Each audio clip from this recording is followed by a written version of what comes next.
ഈശോ മിശിഹായ്ക്ക് സ്തുതിയായിരിക്കട്ടെ. കത്തോലിക്ക സഭ മാതാവിൻ്റെ അമലോത്ഭവം ഒരു വിശ്വാസ സത്യമായി പ്രഖ്യാപിച്ചിട്ടുണ്ട്. എന്താണ് മാതാവിൻ്റെ അമലോത്ഭവം? ഇന്ന് നമ്മൾ അമലോത്ഭവ മാതാവിനെ കുറിച്ചാണ് മനസ്സിലാക്കുന്നത്.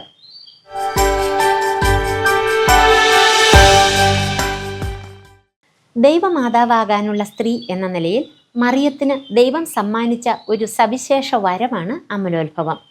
പരിശുദ്ധ കന്യകാമറിയം തൻ്റെ അമ്മയായ അന്നായുടെ ഉദരത്തിൽ ഉരുവാക്കപ്പെട്ടപ്പോൾ തന്നെ സർവശക്തനായ ദൈവത്തിൻ്റെ കൃപയാൽ മനുഷ്യവംശത്തിൻ്റെ രക്ഷകനായ ഈശോ മിശിഹായുടെ യോഗ്യതകൾ പരിഗണിച്ച് ജന്മപാപത്തിൻ്റെ സകലവിധ മാലിന്യങ്ങളിൽ നിന്നും പൂർണ്ണമായി വിമുക്തമായിരുന്നു. കന്യകാമറിയം പാപരഹിതയായതിനാലാണ് ദൈവദൂതൻ ദൈവകൃപ നിറഞ്ഞവളെ സ്വസ്തി, കർത്താവ് നിന്നോടുകൂടെ എന്ന് അഭിസംബോധന ചെയ്തത്. 7-ാം നൂറ്റാണ്ട് മുതൽ പൗരസ്ത്യ സഭയിലും 9-ാം നൂറ്റാണ്ട് മുതൽ പാശ്ചാത്യ സഭയിലും മറിയത്തിൻ്റെ ജനന തിരുനാളും അമലോത്ഭവ തിരുനാളും ആഘോഷിക്കുവാൻ തുടങ്ങി. 1-ാം ലാറ്ററൻ, തെന്ത്രോസ് എന്നീ സൂനഹദോസുകളിൽ വിശദമായ ചർച്ചയ്ക്കും പഠനത്തിനും നിഗമനങ്ങൾക്കും വിധേയമാക്കിയിട്ടുള്ളതാണ് മറിയത്തിൻ്റെ അമലോത്ഭവം.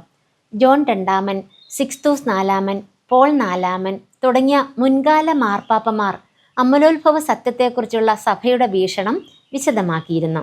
7 വർഷക്കാലം സുദീർഘമായ പഠനത്തിനും ദൈവശാസ്ത്രജ്ഞരുമായുള്ള ചർച്ചകൾക്കും ശേഷം 1854 ഡിസംബർ 8-ാം തീയതി 9-ാം പിയൂസ് മാർപ്പാപ്പ ഇനഫാബിലിസ് ദേവുസ് എന്ന തിരുവെഴുത്തു വഴി മറിയത്തിൻ്റെ അമലോത്ഭവം ഒരു വിശ്വാസ സത്യമായി പ്രഖ്യാപിച്ചു.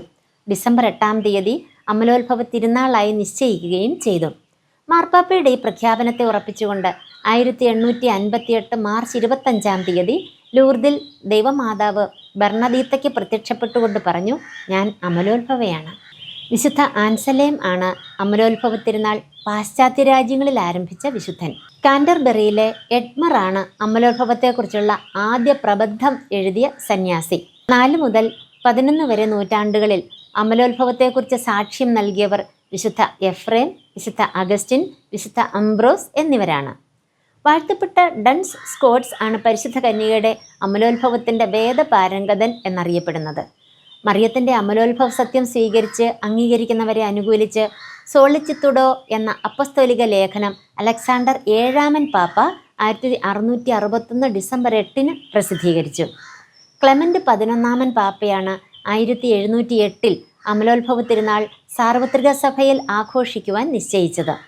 ഗ്രിഗറി 16-ാമൻ പാപ്പ 1846 സെപ്റ്റംബർ 13-ന് ലുത്തിനിയായിൽ അമലോത്ഭവരാജ്ഞി എന്ന വാക്യം കൂട്ടിച്ചേർത്തു. അമലോത്ഭവ ഭക്തി പ്രോത്സാഹിപ്പിക്കുവാൻ 1856 വിശുദ്ധ ഡൊമിനിക് സാവിയോ സ്ഥാപിച്ച സംഘടനയാണ് അമലോത്ഭവത്തിൻ്റെ സൊഡാലിറ്റി. അമലോത്ഭവ വിശ്വാസ സത്യത്തെക്കുറിച്ച് 9-ാം പിയൂസ് പാപ്പ പുറപ്പെടുവിച്ച വിശ്വലേഖനത്തിൻ്റെ 50-ാം വാർഷികം പ്രമാണിച്ച് വിശുദ്ധ 10-ാം പിയൂസ് പാപ്പ പുറപ്പെടുവിച്ച ചാക്രിക ലേഖനമാണ് ആദ് ദിയം ഇല്ല. 1907 ഫെബ്രുവരി 2-നാണിത്. അമലോത്ഭവ വിശ്വാസ സത്യപ്രഖ്യാപനത്തിൻ്റെ ശതാബ്ദി അനുസ്മരണമായി 12-ാം പിയൂസ് പാപ്പ പുറപ്പെടുവിച്ച ചാക്രിക ലേഖനമാണ് ഫുൾജൻസ് കൊറോണ. 1983 സെപ്റ്റംബർ 18-നാണ് ഇത് പ്രസിദ്ധീകരിച്ചത്. വെളിപാടിൻ്റെ പുസ്തകത്തിലെ 12-ാം അധ്യായത്തിലെ സ്ത്രീരൂപവും ഉൽപ്പത്തി 3:15 സർപ്പത്തിൻ്റെ തല തകർക്കുന്ന സ്ത്രീയും മറിയത്തിൻ്റെ പ്രതിരൂപമായി സാദൃശ്യപ്പെടുത്തുന്നതിന് കാരണം അമലോത്ഭവ ജനനത്തിലൂടെ പാപത്തെ തോൽപ്പിക്കുന്ന മറിയത്തിൻ്റെ പ്രതിരൂപമായി ഈ ഭാഗം വ്യാഖ്യാനിക്കപ്പെടുന്നതുകൊണ്ടാണ്. നന്മ നിറഞ്ഞവളെ സ്വസ്തി എന്ന ഗബ്രിയേൽ ദൂതൻ്റെ അഭിസംബോധന പരിശുദ്ധ കന്യകയുടെ അമലോത്ഭവത്തെ സൂചിപ്പിക്കുന്നതാണെന്ന് പ്രസ്താവിച്ച പ്രൊട്ടസ്റ്റന്റ് നേതാവാണ് മാർട്ടിൻ ലൂഥർ. അമലോത്ഭവയാമാതാവേ നിൻ പാവന പാദം തേടുന്നു, കനകാലയമേ കന്യാമ്പേ പര